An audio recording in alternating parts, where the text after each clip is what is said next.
Violent crime spiking in Milwaukee. I'm Adrienne Pedersen today on Upfront. What's the best approach to curbing the city's current crime wave?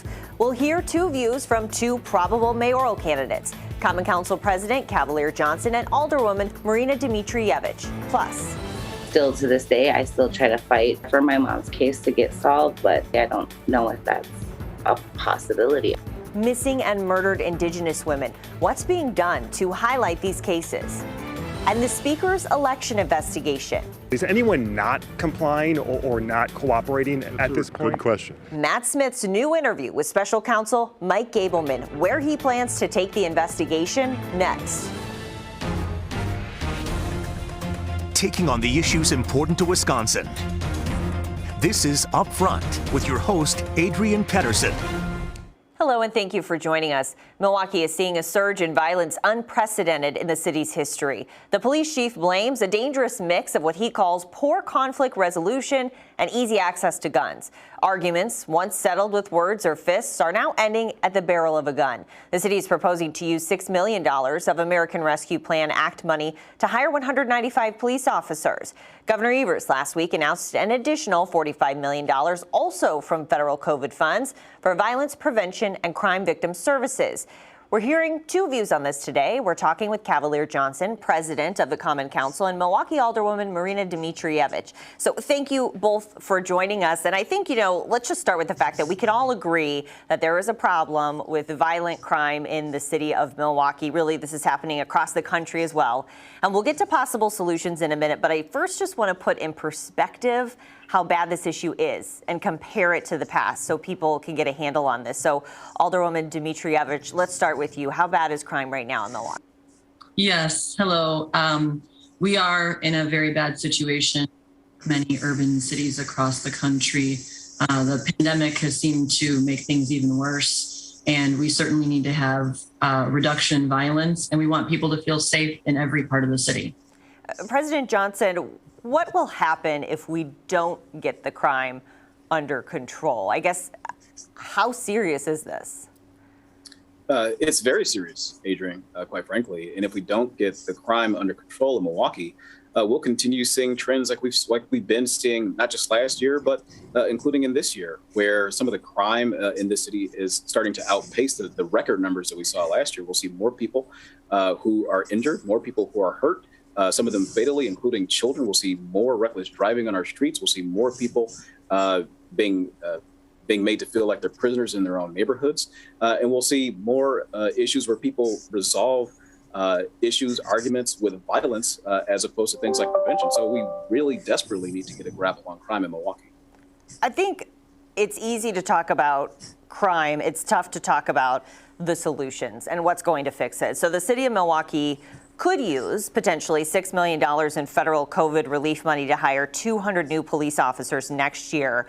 So I want to hear from both of you in terms of if this is the right use of funds and are more police officers the answer. So Alderwoman, I'll start with you. Yes, well, this is a one-time historic generational opportunity. And I'm really interested in using our ARPA funds to do bold new ideas. And personally, I'm a little bit worried about a long-term obligation for the city of Milwaukee. So I'm hopeful that we can find ways to reduce violence with these funds and make big changes and get to root causes such as housing and childcare infrastructure. We need to have a holistic, bold vision to move the city forward. And so you are not for these 200 new police officers, correct? I'm for a holistic approach using ARPA money for many root causes. I think I want to use it to reduce violence. The Office of Violence Prevention, I'm supporting a $16.8 million investment to reduce trauma and violence in the city of Milwaukee. And I guess the hard thing is, how do you reduce violence? I mean, if this was an easy topic, we would have already done it. So what is a new idea that you have? Yes, actually, there's almost nearly $1 billion worth of ideas from Common Council members for ARPA money. But some core areas are childcare, housing. We're looking at core issues that people have suffered through in the pandemic. That's the intent of this money. We're looking at abating lead in houses, We want a city where everyone can not only survive, but thrive. And again, there's $16.8 million, including funding from the state of Wisconsin. Governor Evers just committed over $40 million to violence prevention. All those things together are going to make this a safer city for all of us. And I want to get back to Governor Evers' announcement in just a minute, but President Johnson, I want to hear from you in terms of using this money on more police officers. Is that the way to go? Yeah, Adrian, I agree. I think as well that, violence prevention and crime reduction in our city needs to be a multi-pronged approach. We do have an Office of Violence Prevention that I've worked with over the course of the past several years. And so we've supported the efforts of that office and other areas to reduce violence in Milwaukee. But to the question directly about using funds, some of these funds, for police, I'm comfortable with doing that. Look, we're in a position right now where we're going to be losing nearly 200 officers potentially over the course of the next year. And we've already lost a number of officers in the past couple of years as well. And so when I talk to my constituents in the 2nd District and people around the city of Milwaukee these days generally, they don't want to wait for an hour or more for a police response. And so my belief is that we need to invest in violence prevention, and I'm happy to do that. I applaud the governor's investment in violence prevention in Milwaukee, but police are also a part of that solution as well. And so that's why I'd be supportive of using these funds or some other funds if we're able to find another mechanism to pay for police officers. Alderwoman, why don't you think that more police are the answer, or at least one of the answers here? I think that it's one of many answers. We have to use this money to challenge the status quo. There was a pandemic before this pandemic even started.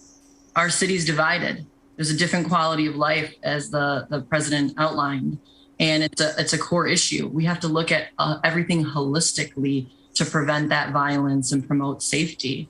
I just think that it's important that we double down on our efforts and we use the federal money appropriately for emergency relief that's needed. And lastly, we have to ask, why are we in this situation? My anger is additionally directed at the Republicans in the state of Wisconsin. This is what happens. We can't afford our bills. We can't afford our debt. Our pension is ballooning because year after year, our revenue and our shared revenue has been cut. We shouldn't have to be thinking about using federal funds for basic services. That's not the way that it should be. And I really challenge that frame. And I direct my irritation with Republicans in Madison. When it comes to Governor Evers' announcement about treating violence prevention like COVID-19 prevention and putting $45 million of Wisconsin's federal relief funds to violence prevention and crime victim services, a lot of that money will be going to Milwaukee. So, President Johnson, when we look at the state of Wisconsin as a whole, there'll be people saying, why are we giving Milwaukee all this money when this is for the state? Yeah, well, I mean, that language right there that some of our colleagues at other levels of government might use to sort of separate Milwaukee out from the rest of the state, that's part of the problem, right? Milwaukee is a part of the state of Wisconsin. And the way that I look at it is this, right? Yesterday, I had the opportunity to join the alderwoman in her district at a ribbon cutting for DeLong Company. They're going to be exporting agricultural products from the rest of the state, and they'll be doing it right here in the city of Milwaukee. That shows that there is a marriage between the rest of the state and the city. But quite frankly, because of historical reasons, Milwaukee is where the population in the state is located. It also is a location where poverty is concentrated. And we know that poverty is what creates crime. It isn't the other way around. And so when you talk about violence prevention and these ARPA dollars going to support efforts around violence prevention, there is no other place in the state that's more deserving of these funds than Milwaukee. And Alderwoman, I have one more quick question for you, because President Johnson, I've had you on the show recently talking to you about how if Mayor Barrett is confirmed as an ambassador, you'll be the interim mayor of Milwaukee, and then you'll run for the job. And yes, so Alderwoman Dmitrievich, I do want to ask you then, are you running for mayor? When will you make a decision? Yes, at this time I have no announcement to give you, but I am considering it because it would be wonderful, along with President Johnson. If I choose to get in, it would be a ballot of firsts. It would be great to have our first mayor of color, our first woman. It's an exciting conversation to be part of. I'm interested in being part of that conversation, but I have no announcement for you at this time. Okay, well, it's an important question because the next mayor of Milwaukee will definitely have to tackle this crime problem. So that's why we wanted to get both of you on the show and get your perspective. Thank you, and we appreciate your time. Thank you, Thank Adrian. you. Later on Up Front. The pain is still here. The pain is still there, and it's hard. I do it just because of my mom, and I don't want her to be forgotten. A daughter's story, the work being done in Wisconsin on missing and murdered Indigenous women. But first, the Speaker's election investigation. Matt Smith will have the latest in a new interview with Special Counsel Mike Gableman.